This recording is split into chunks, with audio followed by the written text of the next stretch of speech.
कानपुर के मंगेतर को गोली मारकर मौत के घाट उतारने वाले को पुलिस ने दबोचा। प्रेस वार्ता कर दी जानकारी। पुलिस उपायुक्त पूर्वी की आज एक प्रेस वार्ता करते हुए बताया कि कानपुर के हरवंश मोहल्ला थाना अंतर्गत अपनी मंगेतर की हत्या करने वाले अजय मिश्रा को गिरफ्तार कर लिया है। आपको बता दें, कानपुर के हरवंश माहौल थाना अंतर्गत एक युवक ने विगत 19 जनवरी को अपनी मंगेतर की गोली मारकर हत्या कर दी थी। इसके बाद वह मौके से भाग निकला। प्राप्त जानकारी के अनुसार युवक और युवती दोनों पिछले 2 साल से लिव इन रिलेशनशिप में रह रहे थे। हत्या की सूचना पर मौके पर पहुंची पुलिस और जांच पड़ताल के बाद इस नतीजे पर पहुंची कि शुक्लागंज के ब्रह्मनगर में रहने वाला अजय मिश्रा पूजा पाठ करने वाला धार्मिक व्यक्ति है। इससे पहले भी वह पी रोड स्थित एक मंदिर में पुजारी भी रह चुका है, लेकिन वहां पर वह चोरी के आरोप में निकाल दिया गया था। अजय मिश्रा ने 8 महीने पहले गड़रिया मोहल्ला की राजकुमारी शर्मा के घर में किराए का कमरा लिया था। यहाँ पर वह मृतका व ब्यूटी पार्लर संचालिका चमनगंज निवासी एक विधवा 32 वर्षीय महिला प्रिया कटेरिया के साथ दंपति बनकर रहने लगा था। प्रिया और अजय की फरवरी में शादी होनी थी। रोज की तरह शनिवार को प्रिया अजय से मिलने कमरे पर पहुंची। इस दौरान दोनों की किसी बात को लेकर जमकर कहासुनी हुई और मारपीट हुई। इस दौरान चीख पुकार के बीच गोली चली और फिर एकदम से सन्नाटा छा गया।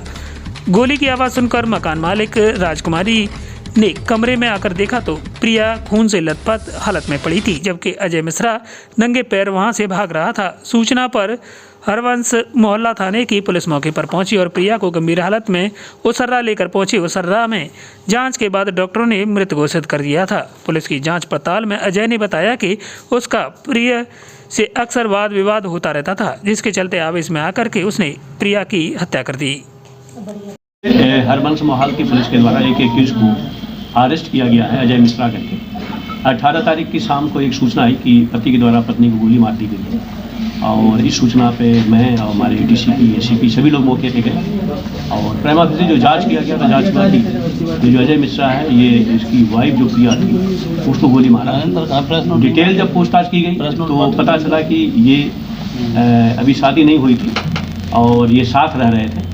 घटनाक्रम इस तरीके से था जैसा अजय ने बताया है कि वो जिनके टच में था, बातचीत करते थे, लेकिन आपस में वाद विवाद होता था।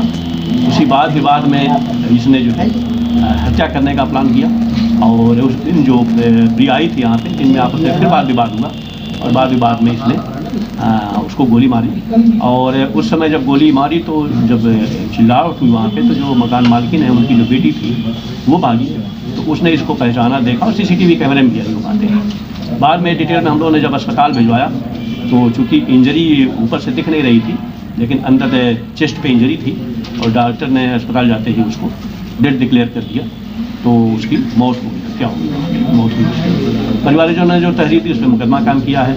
एक्यूज को हमने अरेस्ट किया है, इसने जघन्य अपराध किया है और जो हमारा ऑपरेशन कैमरा है और जो नेट है उसके माध्यम से हमने कैमरे से पहचान कर काफ़ी इनपुट लिए और ये गिरफ्तारी हुई। पुलिस कमिश्नर सर ने पूरी टीम को प्रोत्साहित किया है। मेरे द्वारा पूरी टीम को 25,000 रुपये का रिवार्ड दिया गया है कि उन्होंने एक शातिर अपराधी को समय रहते रात दिन पैरवी करके, रात दिन उस पर लग करके, परसों करके उसको अरेस्ट किया। कारण क्या था? मैंने बताया ना कि ये साथ रह रहे थे, जैसा कि ये बता रहा था, इसने अपनी ज़मीन भी बेची थी, तो ये अपना साथ में रहने का था, लेकिन इस पर वाद विवाद होता रहता था और उस वाद विवाद के चक्कर में इसने जैसा बताया कि हमने पैसा भी लगाया, बाकी किया और उस पर जो है इनमें आपस में तालमेल नहीं बन रहा था। तो वाइफ को जो इसकी जो कह रहा था जो शादी होनी थी, उसको डाउट था कि शायद ये कुछ करेगा, क्योंकि उसने 1-2 बार पहले जिक्र भी किया था और उसी प्लान के तहत उसने हत्या की। तो कोई भी इसका अपराधी एक साथ मुकदमा और है, देख रहा हूँ मैं, और डिटेल हमारी टीमें लगी हुई हैं। और चूँकि ये मंदिर पे काम करता था, बाकी अपना थोड़ा बड़ा ज्योतिष पे काम करता था, ऐसा बताया गया है, तो जाहिर सी बात है ये टच में था, लोगों के टच में था, लेकिन ये कि इसने विश्वासघात किया और हम लोग गिरफ्तार करके उसको जेल में दिया।